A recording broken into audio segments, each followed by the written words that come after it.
Hey, everybody, and welcome to another segment of AstrologyAnswers.com's weekly forecast. My name is Terence Gardino. The week begins on Monday, December the 26th. This is the last week of the year, and overall, there's a lot of Venus transits, which is love and romance and enjoying the last of the holidays. Let's start with Monday, the 26th. The moon is in quirky, futuristic Aquarius. We may be starting to really think about what's coming up for the new year. However, the moon will go void of course from 10:21 a.m. Pacific time through 11:35 p.m. Pacific time. As I say, usually once a week, when the moon is void of course, it's when the moon is no longer making aspects to any other planet until it changes signs and starts the cycle again. So there's no energy. So if you begin a new job, a new project, and the moon's void of course, the energy is unproductive. So you just want to stay the course. You just want to stay with the routine. Important not to really introduce anything new. On Tuesday, the 27th, the moon is now in Pisces, a watery, emotional, caring sign, in harmony with Capricorn, a grounded earth sign. Earth and water signs are compatible. So when the sun and the moon are compatible, which is going to peak by late morning Pacific time, it's a comfortable day. It's a feeling that everything is working out. However, that comfortable moon, that empathetic, compassionate Pisces moon, is going to slam up against irritable, impatient Mars by around 4 to 5, 6 p.m. Pacific time. It's only an hour or two, but this is when emotions, you might be overly taking things personally, being irritable, being anxious. Maybe this is the time for an hour or two to meditate or go take a walk and just calm yourself. On Wednesday, Venus, that planet of romance and contentment and beauty, will be in harmony with inspiring Neptune. Venus-Neptune, when they're favorably connected a few times in a year, it can be a very romantic day. Could also be a day for really enjoying the arts, going to the museum, going to a music concert, a theater. Because Venus is also all that creative energy in harmony with Neptune. Neptune not only is it inspiring, but Neptune also rules over music and creative energies. It's particularly strong. Well, it's going to be affecting everybody all day, but it's particularly strong and influential in a positive way up until about noon Pacific time.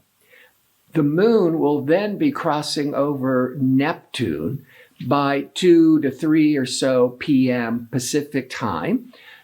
Now, on the positive, this can be a time when you're feeling a great deal of compassion and empathy, maybe wanting to help those less fortunate. It can be a very spiritual, intuitive time. On the negative, if you're feeling any heavy stress in your life, the moon is this emotional reaction to escape it, just not deal with it, to avoid it.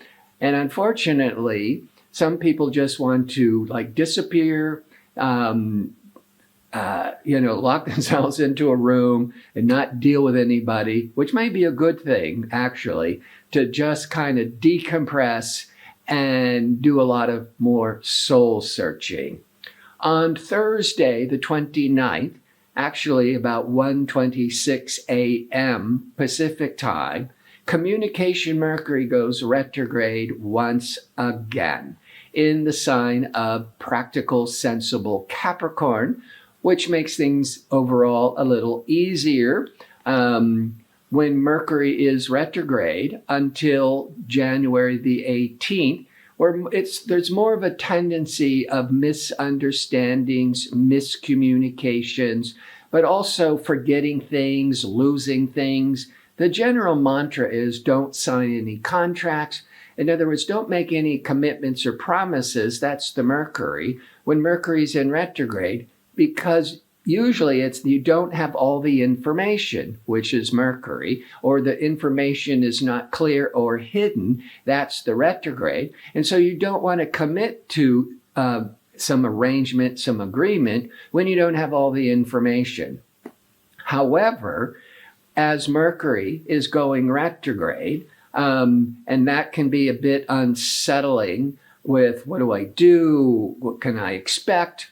It is going to be crossing over benefic loving Venus.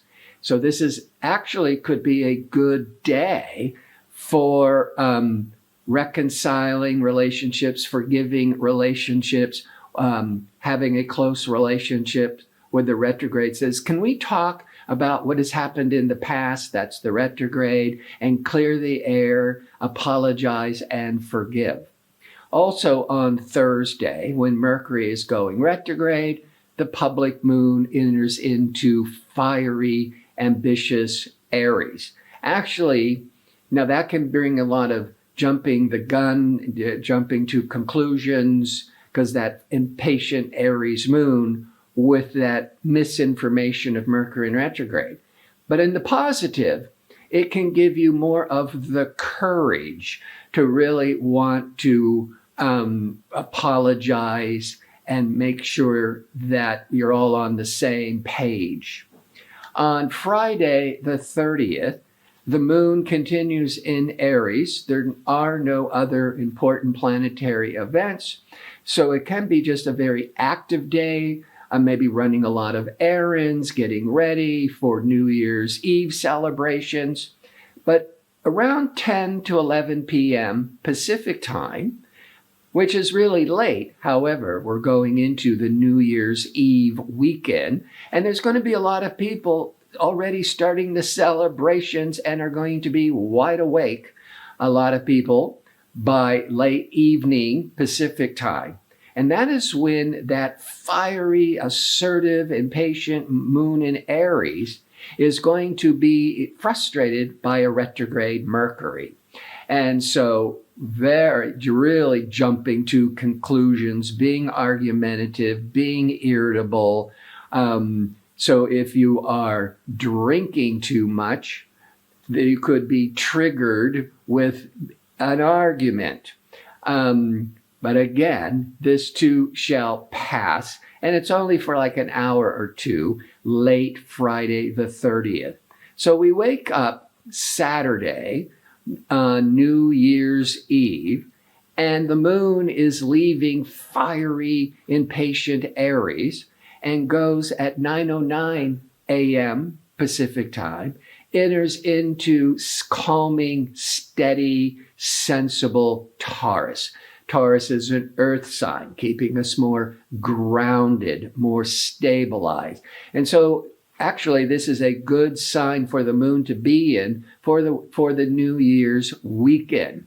And Venus, the planet of celebrating and harmony and love, is going to be aligning with Pluto, which happens once a year.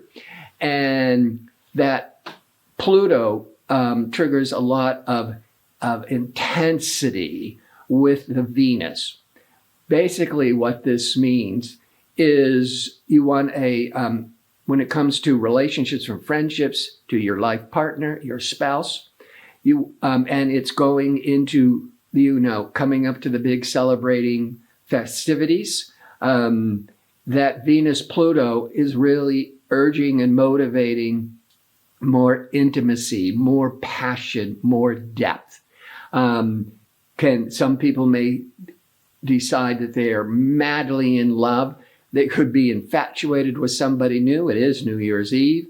Or because of New Year's Eve, they're getting a marriage proposal, or they realize that the person they've been dating, they're madly in love with. And this could be really favorable for partners to really feel that intimacy. And that is peaking at 9:21 p.m. Pacific time, just before the New Year's enters into a new year. So on January the 1st, Sunday, the moon in steady, earthy Taurus will be in harmony with the sun in Capricorn, a fellow earth sign. That's helping to really calm the waters. So after the new year begins, you might be feeling with the moon in harmony with the sun that all is right in the world. You're feeling really good. Now, the moon will cross over Uranus by 2-3 p.m. Pacific time. That could be an emotional excitement. Could be some emotional upset, but there's too much positive energies here. So what I think for a lot of people, since it is January 1st, you could be getting texts, phone calls, emails from people from your past or people you haven't been in touch with for a few weeks, and there's all this emotional excitement. Plus Mercury, the planet of communications, retrograde, is in harmony with Neptune. So there's all this compassion and empathy, and with the retrograde could be this wanting to really talk about your feelings, talk about your relationships from the past. That Mercury to Neptune, since it can be very empathetic and compassionate, could be an excellent day for forgiveness before you go off and running with the new year. I want to thank you for tuning in. I hope to see you next week with my next segment. Until then, be safe and well.